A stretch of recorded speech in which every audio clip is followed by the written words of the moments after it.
두 번째 밤. 자, 보세요. 견뎌내셨잖아요. 그녀는 나의 두 손을 잡고서 웃으며 말했다. 나는 2시간 전부터 여기 와 있었어요. 오늘 하루를 내가 어떻게 지냈는지 당신은 모를 겁니다. 알아요. 다 알아요. 그럼 본론으로 들어가요. 제가 왜 나왔는지 아세요? 어제처럼 말도 안 되는 소리를 횡설수설하러 나온 건 아니에요. 앞으로 우리는 좀 더 현명하게 행동해야만 해요. 저는 어제 이 모든 것에 대해 오랫동안 생각했어요. 무엇 때문에 도대체 어떤 점에서 더 현명해야 한다는 겁니까? 나로 말할 것 같으면 네, 그러고 싶어요. 그러나 사실 내 생애에서 지금보다 더 현명했던 적은 없습니다. 진짜요? 첫째, 부탁입니다만 제 손을 그렇게 꽉 잡지 마세요. 둘째, 솔직히 전 오늘 당신에 관해 오랫동안 생각했어요. 그래서 결론이 어떻게 났습니까? 결론이요? 결론은 이래요. 처음부터 전부 다시 시작해야 한다는 거예요. 왜냐하면 결과적으로 당신은 여전히 제게 낯선 사람이고 저는 어제 어린애처럼 조그만 계집아이처럼 행동했다고 판단했기 때문이에요. 그리고 물론 이 모든 잘못은 제 마음이 착해서 그렇게 된 거죠. 그러니까 우리가 스스로를 분석할 때면 의례 그렇듯이 저 역시 자화자찬으로 끝난 거죠. 어쨌든 저는 실수를 바로잡기 위해서 당신에 관해 낱낱이 알아내기로 작정했어요. 그렇지만 아무도 제게 낱낱이 알려줄 사람이 없으니 당신 스스로 모든 비밀을 다 말해주셔야 해요. 우선 당신은 누구시죠? 어서 시작해 주세요. 당신의 이야기를 들려주세요. 이야기라뇨? 나는 겁에 질려 소리쳤다. 이야기라니 누가 그러던가요? 나한테 이야기가 있다고? 난 들려드릴 이야기가 없어요. 여태껏 세상을 살아왔는데 이야기가 없단 말씀이세요? 그녀가 웃으며 내 말을 가로막았다. 단연코 아무 이야기도 없어요. 시쳇말로 나 홀로 외로이 살았어요. 다시 말해서 혼자 철저하게 혼자 완벽하게 혼자서 살아왔어요. 아시겠어요? 혼자라는 게 어떤 건지? 어떻게 혼자 살 수가 있어요? 그렇다면 한 번도 그 누구도 만난 적이 없단 말씀이세요? 오, 그건 아닙니다. 만난 적이야 있죠. 하지만 좌우지간 난 혼자입니다. 그럼 아무하고도 말을 하지 않으시나요? 엄밀히 말해서 그래요. 그 누구와도. 그렇다면 정말이지 당신은 어떤 사람인지 설명 좀 해주세요. 잠깐, 제가 알아맞혀 볼게요. 당신도 분명 저처럼 할머니가 한 분 계실 거예요. 할머니는 앞이 안 보이시죠? 그래서 지금껏 살아오시면서 한 번도 저를 놓아주지 않으셨어요. 저는 말하는 법을 다 잊어먹을 정도였지요. 한 2년쯤 전에 제가 한눈을 좀 팔았어요. 그러자 할머니는 더 이상 저를 잡아둘 수 없다는 걸 알아차리시고는 저를 불러다가 당신 옷에 제 옷자락을 핀으로 고정시켜 놓으셨어요. 그때부터 우리는 그렇게 하루 온종일 함께 앉아 있답니다. 할머니는 앞이 안 보이시지만 양말을 뜨고 저는 옆에 앉아 바느질을 하거나 큰 소리로 책을 읽어드리죠. 벌써 2년째 핀에 꽂혀 있다니 정말 괴상한 습관이죠. 아, 맙소사, 그런 끔찍한 일이. 아니, 나한테 그런 할머니는 없어요. 없다면 대체 왜 집안에 틀어박혀 계신 거죠? 내가 어떤 사람인지 정말 알고 싶으세요? 네, 그래요, 그래요. 엄밀한 의미에서 말이죠. 가장 엄밀한 의미에서죠.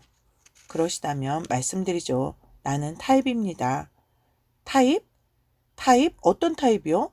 소녀는 1년 동안 웃어본 적이 없는 사람처럼 깔깔대며 소리쳤다. 정말 당신은 재미있는 분이세요. 여기 벤치가 있네요. 우리 앉아서 얘기해요. 아무도 지나다니지 않으니 우리 얘기를 엿듣는 사람도 없을 거예요. 자, 당신의 이야기를 시작해 주세요. 아니라고 하셔도 소용없어요. 당신에겐 이야기가 있어요. 그냥 숨기고 계실 따름이에요. 우선 그 타입이란 게 무엇이죠? 타입 말씀입니까? 타입이란 글쎄요. 독창적인 인간이죠. 매우 우스운 인간을 의미하죠. 나는 그녀의 어린애 같은 웃음을 대받아 크게 웃어대며 대답했다.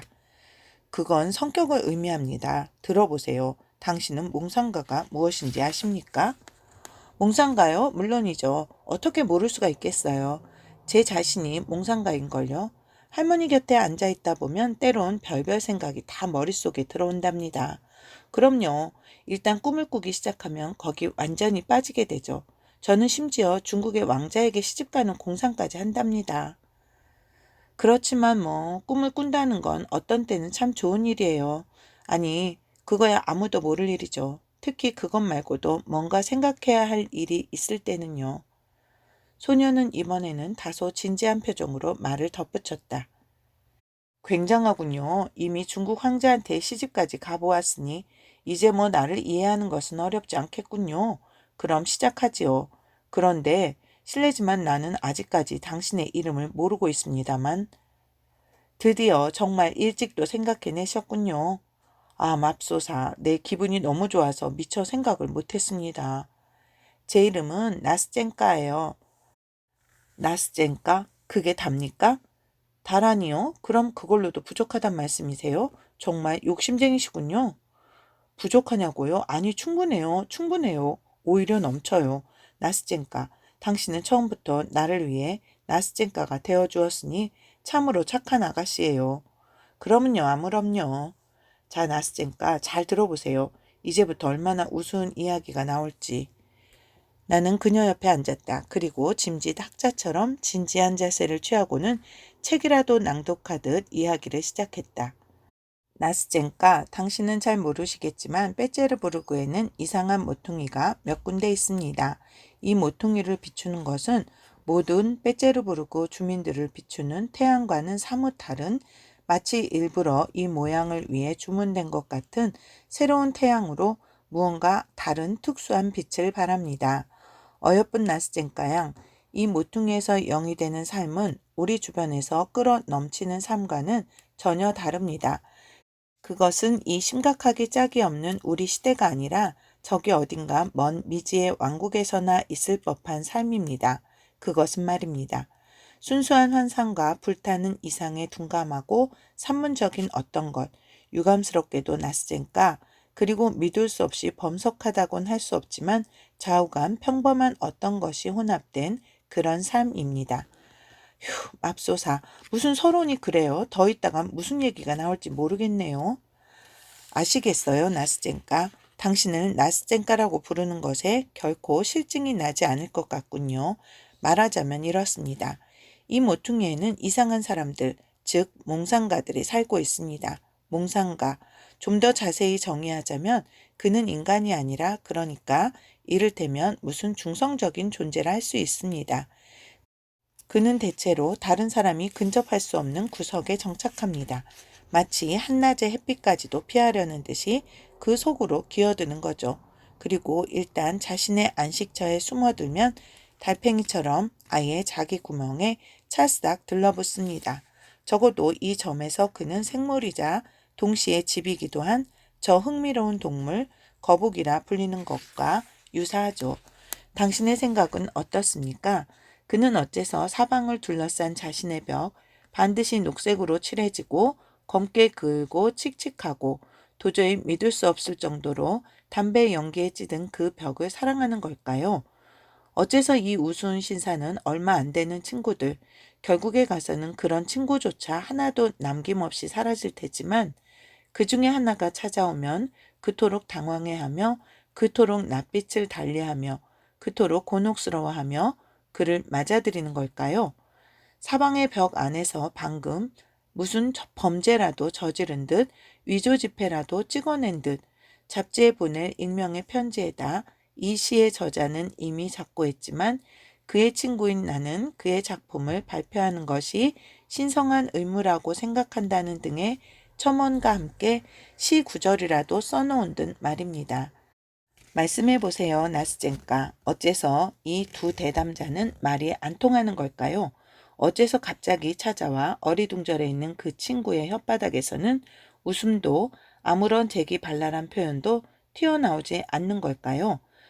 다른 경우라면 웃음과 재기발랄한 표현과 여성과 그 밖의 즐거운 화제를 사랑하는 사람인데도 말입니다.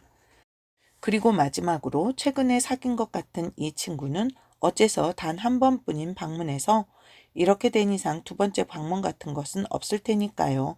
다음번에 다시 올 리가 없죠. 엉망이 된 주인의 얼굴을 바라보며 그 모든 재치에도 불구하고 만일 그런 것을 가지고 있다면 말입니다만 그토록 경직되어 안절부절 못하는 걸까요? 그런데 집주인은 또 나름대로 대화를 부드럽고 다채롭게 하려고 애를 씁니다. 자기도 사교계에 관해 알고 있다는 걸 보여주려 하고 또한 여성에 관한 이야기도 하면서 재수없게도 잘못 찾아온 이 불쌍한 친구에게 잘 보이려고 쩔쩔맵니다. 그러나 이 모든 노력은 수포로 돌아가고 그는 완전히 뭐가 뭔지 모르게 되어버립니다.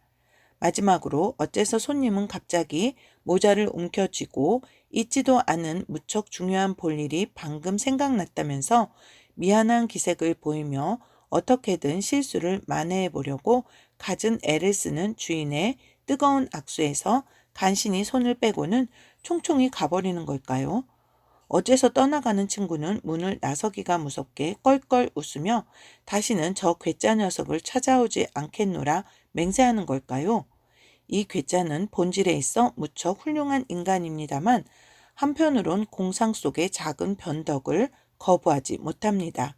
이를테면 좀 전에 손님과 대화하는 동안 줄곧 간접적인 영상을 통해서이긴 하지만 그의 인상을 아이들이 주무르고 겁주고 여러 가지 방법으로 놀려댄 불쌍한 고양이 새끼의 표정과 비교하는 것 따위가 그것이죠. 아이들의 잔인한 소나기에 붙들려 죽도록 혼이 난 고양이는 마침내 녀석들을 피해 의자 밑에 어둠 속으로 기어듭니다. 그곳에서 1시간 동안이나 틈만 나면 털을 곤두세우고 새근거리고 모욕당한 주둥이를 양발로 씻어냅니다. 한참 뒤에도 그놈은 자연과 삶과 그리고 심지어 친절한 창고지기 하녀가 주인 어른 식탁에서 가져다 준 먹이까지도 저기에 차서 바라보게 됩니다. 잠깐만요. 내내 눈을 동그랗게 뜨고 입까지 벌린 채 놀라워하며 내 말을 듣고 있던 나스젠카가 말을 가로막았다. 잠깐만요. 어쩌다가 얘기가 여기까지 흘러왔는지 어째서 다름 아닌 당신이 저한테 그런 우스운 질문을 하시는지 통 모르겠어요. 하지만 제가 분명히 알 수 있는 것은 이 모든 일이 틀림없이 당신한테 일어난 사건이라는 거죠. 한마디도 빼놓지 않고요. 의심할 여지도 없이 그렇습니다. 나는 무척이나 진지한 표정으로 대답했다. 의심할 여지가 없으시다면 계속 해주세요. 나스젠카가 말했다. 얘기가 어떻게 끝날지 무척 궁금하거든요.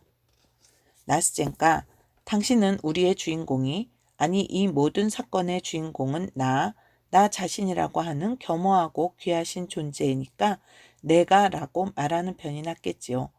자신의 모퉁이에서 무엇을 하고 있었는지 알고 싶습니까? 어째서 친구의 예기치 않은 방문에 내가 그토록 놀라고 하루 종일 좌불안석이었는지 알고 싶습니까?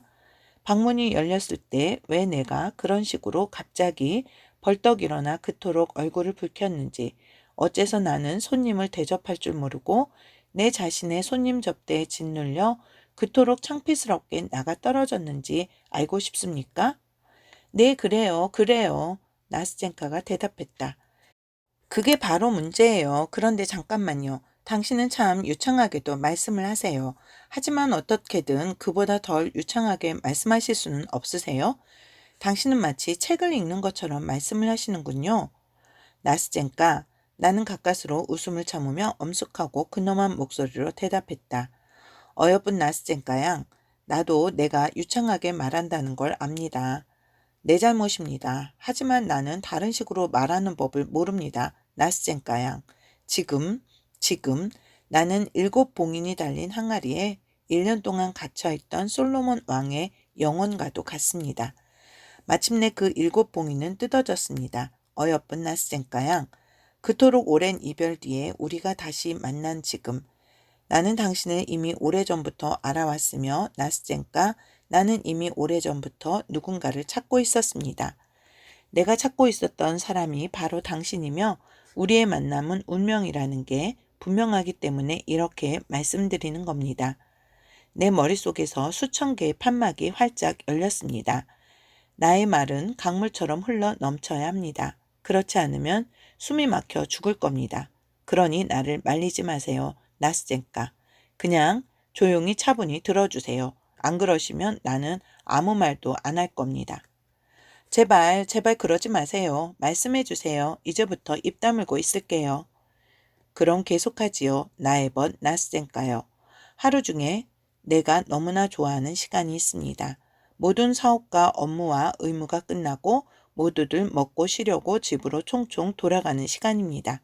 가는 길에 사람들은 저녁과 밤과 남아있는 모든 자유로운 시간에 관한 색다르고 즐거운 화제를 생각해냅니다. 이 시간에는 우리의 주인공도 이렇게 3인칭으로 말하는 걸 이해해 주십시오, 나스젠까. 이 모든 것을 1인칭으로 말하자니 너무 쑥스러워서 그럽니다. 좌우간 우리의 주인공도 이 시간에 할 일이 전혀 없었던 건 아닙니다만 다른 사람들을 쫓아 걸음을 옮깁니다. 그런데 그의 창백하고 피곤해 지친 듯한 얼굴에 이상한 만족감이 떠오릅니다. 그는 차가운 베체르부르크의 하늘에서 서서히 꺼져가는 황혼을 유심히 바라봅니다. 그가 바라본다고 말하긴 했지만 사실 그건 거짓말입니다.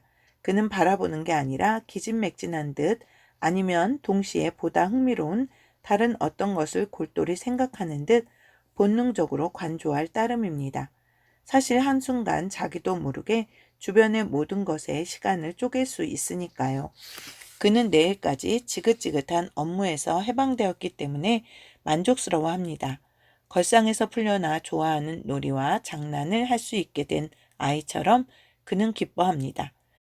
그를 옆에서 눈여겨보십시오. 나스젠까. 환희의 감정이 그의 허약한 신경과 병적으로 긴장된 환상에 이미 행복한 영향을 미치고 있다는 걸 즉시 알아볼 수 있을 겁니다. 그는 무엇을 그토록 골똘히 생각하는 걸까요? 무엇을 먹을까에 관해서?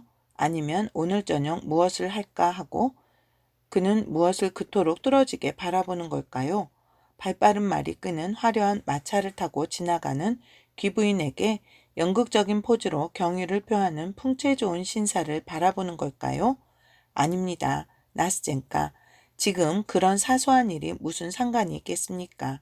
그는 이미 자신만의 특별한 삶으로 부자가 되어 있습니다.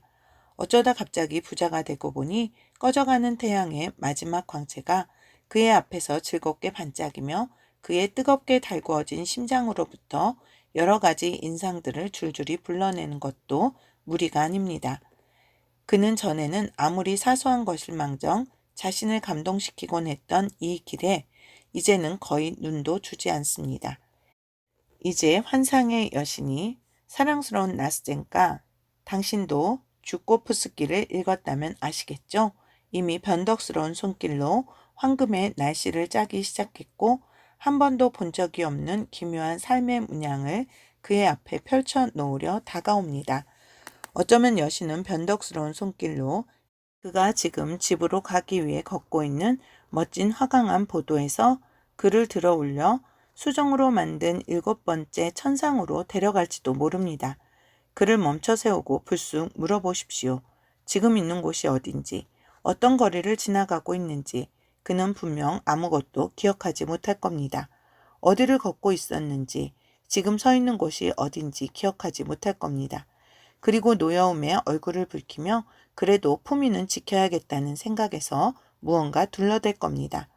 어떤 점잖은 할머니가 그를 보도 한가운데 불러세우고 길을 못 찾겠으니 좀 가르쳐 달라고 정중하게 물었을 때 그가 부르르 떨더니 깜짝 놀라 비명을 지르다시피 하며 주위를 둘러보는 것도 그 때문입니다. 분노로 얼굴을 일그러뜨리며 그는 계속 걷습니다. 지나가는 행인들이 그를 쳐다보며 너나 없이 희죽거리는 것도 그리고 그가 지나가면 돌아보는 것도 눈치채지 못한 채 말입니다. 그리고 조그만 계집애가 눈을 동그랗게 뜨고서 그의 명상적인 미소와 손짓을 쳐다보고는 겁에 질려 길을 비켜준 다음 그만 웃음보를 터뜨리는 것도 알아채지 못합니다. 그러나 여전히 저 환상의 여신은 할머니도 호기심 많은 행인도 깔깔대는 계집아이도 폰딴까 우리의 주인공이 이 시간에 그곳을 지나가고 있다고 칩시다. 그곳을 가득 메운 진배에서 저녁을 먹는 농사꾼들도 모두 자기의 익살스러운 날개로 가로챕니다. 모든 사람, 모든 사물을 마치 거미줄에 걸린 파리처럼 자신의 화폭에 장난치듯 짜 넣습니다. 그리고 우리의 괴상한 인간은 새로운 수확과 함께 자기 집, 자기의 즐거운 구멍으로 들어와 식탁에 앉습니다. 이미 식사를 끝낸 지 오래입니다. 영원한 슬픔에 잠긴 명상적 하녀 마트료나가 식탁을 다 치우고 그에게 파이프를 건네줄 때에야 그는 퍼뜩 정신을 차립니다. 제정신으로 돌아와 놀라워하며 자신이 이미 식사를 끝냈다는 걸 상기합니다. 어떻게 된 일인지 통 알 수가 없습니다. 방 안은 어두워졌습니다. 그의 영혼엔 공허와 서글픔이 깃듭니다. 그의 주위에서 몽상의 왕국이 붕괴되고 있습니다. 흔적도 없이 소리도 없이 파편도 없이 무너져 일장춘몽처럼 쓰러집니다. 그러나 그는 자기가 무슨 꿈을 꾸었는지 기억하지 못합니다. 그런데 그의 가슴을 쓰라리게 하고 흥분시키는 어떤 어두운 감정, 어떤 새로운 욕망이 그를 유혹하듯 자극합니다. 그것이 그의 환상을 초조하게 만들고 새로운 환영의 무리를 슬며시 불러 모읍니다. 작은 방 안에는 정적이 감돌고 있습니다. 고독과 게으름이 공상을 부추깁니다. 공상에 살짝 불이 붙는가 싶더니 바로 옆에 부엌에서 옷자락으로 마룻바닥을 빗질하며 평화롭게 커피를 끓이는 늙은 하녀 마트로나의 주전자 속에 든 찬물처럼 보글보글 끓어오릅니다. 이제 그것은 슬그머니 폭발하고 나의 몽상가가 심심풀이로 아무데나 펼쳐서 들고 있던 책은 손에서 떨어집니다. 세 페이지도 채 못 읽었는데 말입니다. 그의 공상이 또다시 격해집니다. 그리고 갑자기 새로운 세계, 새로운 매혹적인 삶이 그의 앞 빛나는 원경에서 반짝입니다. 새로운 꿈, 새로운 행복이 말입니다.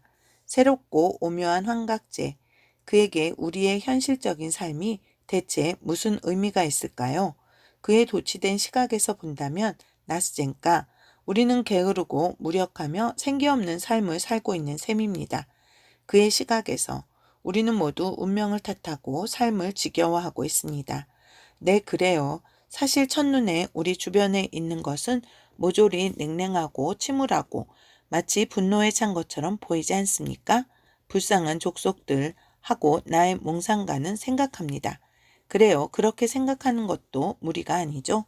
그의 눈앞에 그토록 매혹적으로, 그토록 변덕스럽게, 그토록 광대무변하게 펼쳐지는 마술 같은 환영들을 보십시오.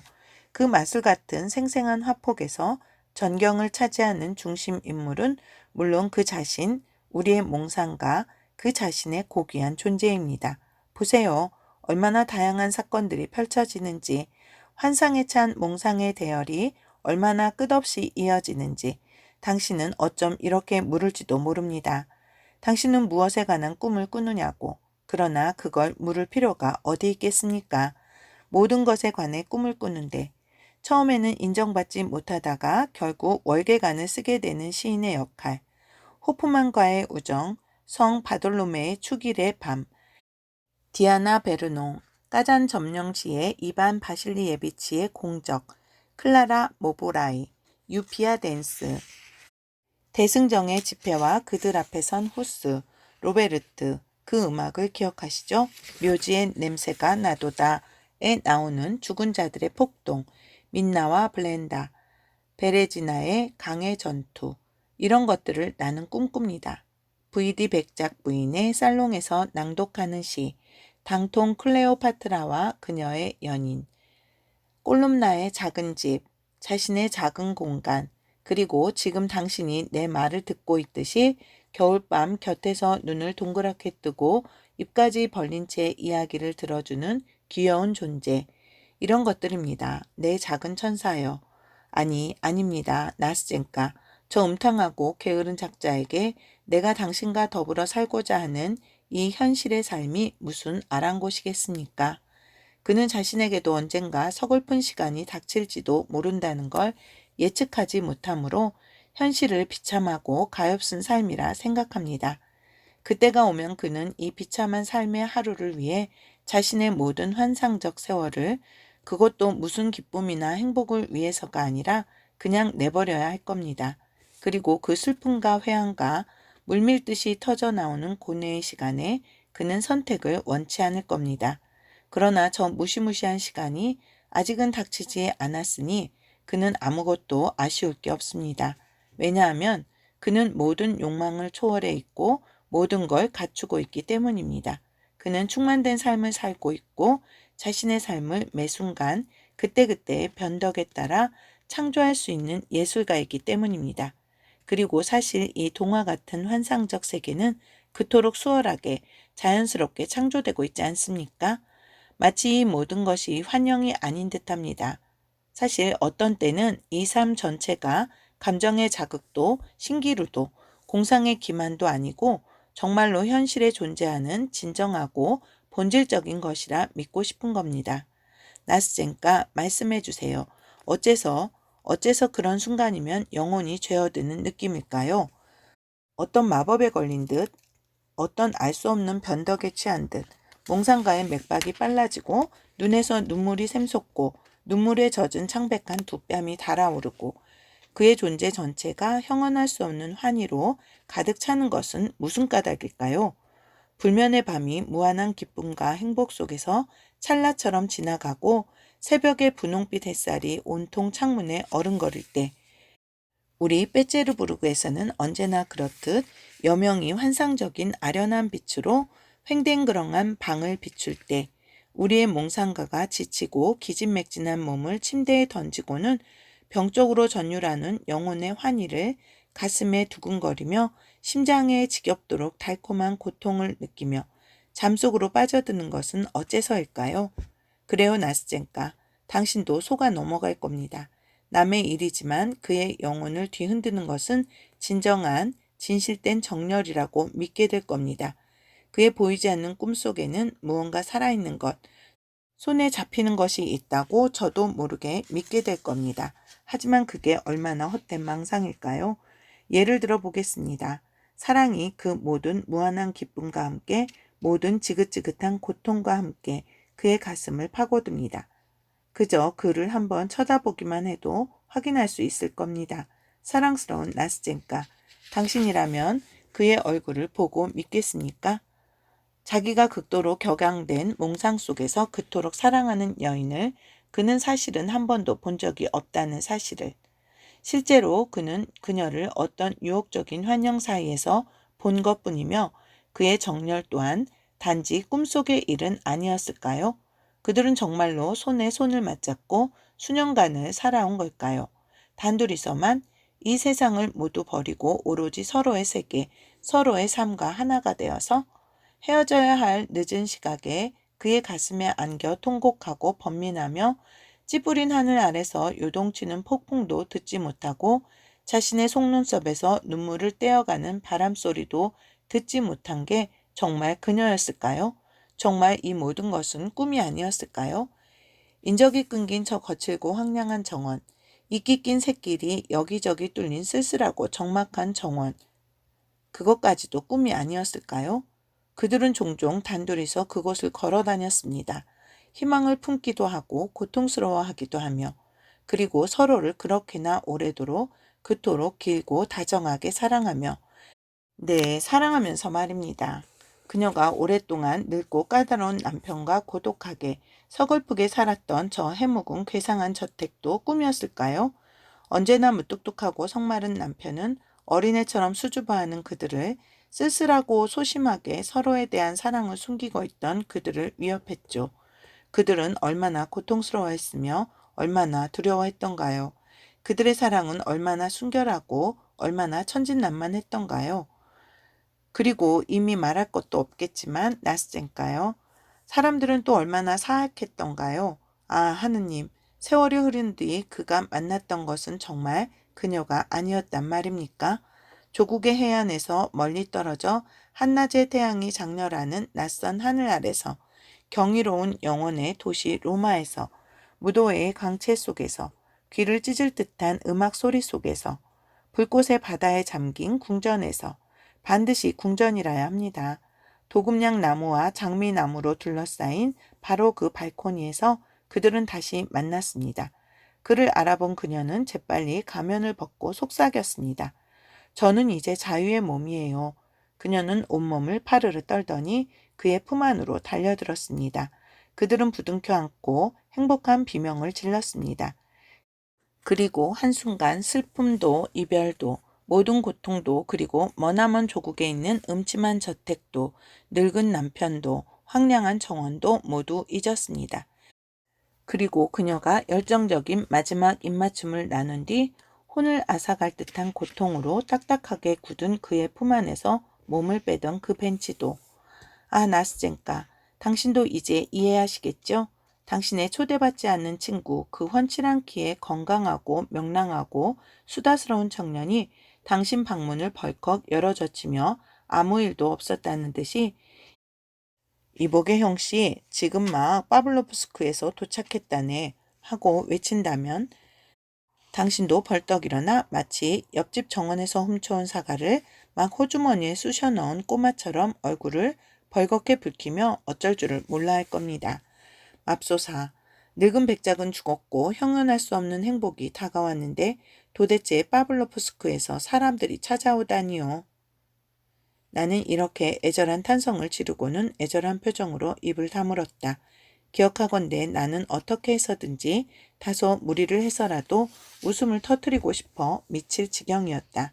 왜냐하면 이미 어떤 심술궂은 작은 악마가 내 안에서 꼼지락거리고 있음을, 이미 목구멍이 간질거리고 아래턱이 경련을 일으키기 시작했음을, 그리고 내 눈에는 점점 더 흥건하게 물기가 돌고 있음을 느꼈기 때문이다. 나는 영리한 두 눈을 크게 뜨고서 내 이야기를 듣고 있던 나스젠카가 어린애처럼 걷잡을 수 없이 즐거운 목소리로 깔깔대기를 기대했다. 나는 오래전부터 내 심장 속에서 부글부글 끓고 있던 것, 그래서 책을 읽듯이 말할 수 있었던 모든 것을 부질없이 말해버렸다는 데에 대해, 즉 이야기가 너무 깊이 들어간 데 대해 이미 후회하고 있었다. 나는 벌써 오래전에 나 자신에 대한 판결을 마련하고 있었던지라 이제 그것을 읽지 않고는 견딜 수가 없었던 거다. 그리고 솔직히 말해서 나는 누구든 나를 이해할 거라고 기대하지 않았다. 그런데 놀랍게도 그녀는 잠시 조용히 있더니만 살며시 내 손을 잡았다. 그리고 조심스레 동정을 표하며 물었다. 정말 당신은 여태껏 줄곧 그렇게 살아오셨나요? 줄곧이요, 나스젠까. 나는 대답했다. 줄곧. 그리고 모르긴 몰라도 이렇게 살다 죽을 겁니다. 어머, 그건 안 돼요. 그녀는 불안한 목소리로 말했다. 그런 일은 없을 거예요. 만일 그렇다면 저 역시 할머니 곁에서 평생을 살아야 할 테니까요. 그런 식으로 사는 게 아주 나쁘다는 건 당신도 아시겠죠? 압니다, 나스젠까. 알아요. 더 이상 내 감정을 억제하지 못하고 나는 소리를 질렀다. 그리고 지금은 그 어느 때보다도 분명히 내 인생의 황금기를 헛되이 잃어버렸다는 걸 알고 있습니다. 이제 나는 그걸 알았단 말입니다. 그리고 알기 때문에 더욱 고통을 느낍니다. 왜냐하면 신께서 당신을 내 착한 천사를 보내주셔서 내게 그걸 말해주고 또 증명해주도록 배려하셨기 때문입니다. 지금 당신 옆에 앉아서 당신과 이야기를 하는 이 순간 미래를 생각하는 것이 두렵습니다. 미래에는 또다시 고독과 이 곰팡내 나고 쓸모없는 삶이 있을 테니까요. 그리고 지금 이미 당신 곁에서 이토록 행복한데 뭐 때문에 또 꿈을 꿔야 하겠습니까? 오, 어여쁜 나스젠까. 당신은 축복을 받을 겁니다. 애시당초 나를 쫓아버리지 않았으니까요. 그리고 나는 이제 이 세상에 나서 적어도 두 밤은 제대로 살았다고 말할 수 있으니까요. 아, 아니에요, 아니에요. 나스젠카가 소리쳤다. 그녀의 눈에서 작은 눈물방울이 반짝였다. 더 이상은 그렇게는 안 될 거예요. 우리는 이런 식으로 헤어지지 않을 거예요. 두 밤이라니 말도 안 돼요. 아, 나스젠카, 나스젠카, 당신은 아십니까? 앞으로 얼마나 오랫동안 당신이 나 자신과 화해시켜 주실지. 그리고 나는 이제 예전처럼 그렇게 스스로를 비하하지 않으리란 걸 아십니까? 어쩌면 나는 이제부터 이런 삶은 범죄이자 죄악이다. 그러니 내 인생에서 범죄와 죄악을 저질렀다. 등등의 생각을 하면서 괴로워하지 않을 거라는 걸 아십니까? 내가 무언가 과장을 한다고는 생각지 마십시오. 절대 그런 생각은 마십시오. 나스젠까. 내게는 가끔 그런 우수의 순간이 닥쳐오거든요. 그런 순간이면 이제 나는 정상적인 삶을 시작하기 어렵겠구나 하는 생각이 듭니다. 진정하고 현실적인 것에 대한 모든 감각과 모든 요령을 상실했다고 느끼기 때문입니다. 그리고 결국 나는 스스로를 저주합니다. 왜냐하면 환상의 밤은 지나고 내게 이미 무시무시한 각성의 시간이 닥쳐오고 있기 때문입니다. 그러는 사이에 주변에서 사람들이 삶의 회오리 바람을 타고 빙글빙글 돌아가며 북적대는 소리가 들립니다. 사람들이 사는 모습이, 현실에서 사는 모습이 보이고 들립니다. 분명히 보입니다. 그들의 삶은 주문된 삶, 꿈처럼 환영처럼 날아가 버리는 삶이 아니라는 것. 그들의 삶은 영원히 갱신되고 영원히 늙지 않는다는 것. 단 한 시간도 다른 한 시간과 비슷하지 않다는 것이 반면에 그림자와 이상의 노예, 갑자기 태양을 덮고 현실적인 빼제르부르크의 심장을 우수로 짓누르는 맨 처음 먹구름의 노예인 비겁한 환상은 얼마나 우울하고 또 범속할 정도로 단조로운지 모릅니다.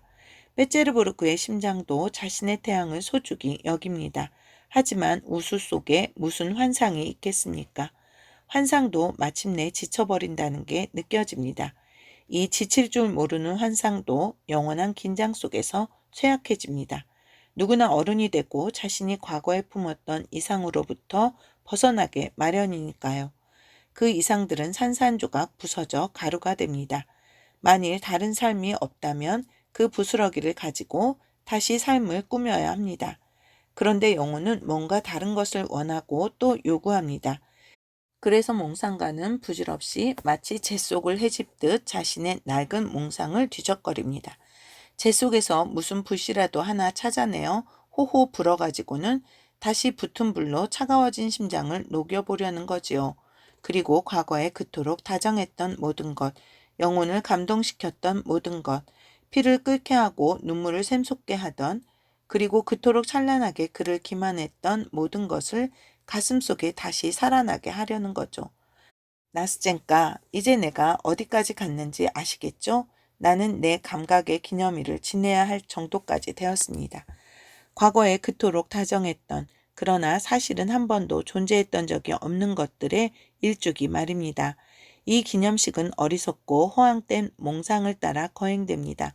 그래도 해야 하는 이유는 이 어리석은 몽상이 존재하지 않으며 그 무엇으로도 그것들을 쫓아낼 수 없기 때문입니다. 몽상도 사실 목숨이 질긴 편이니까요.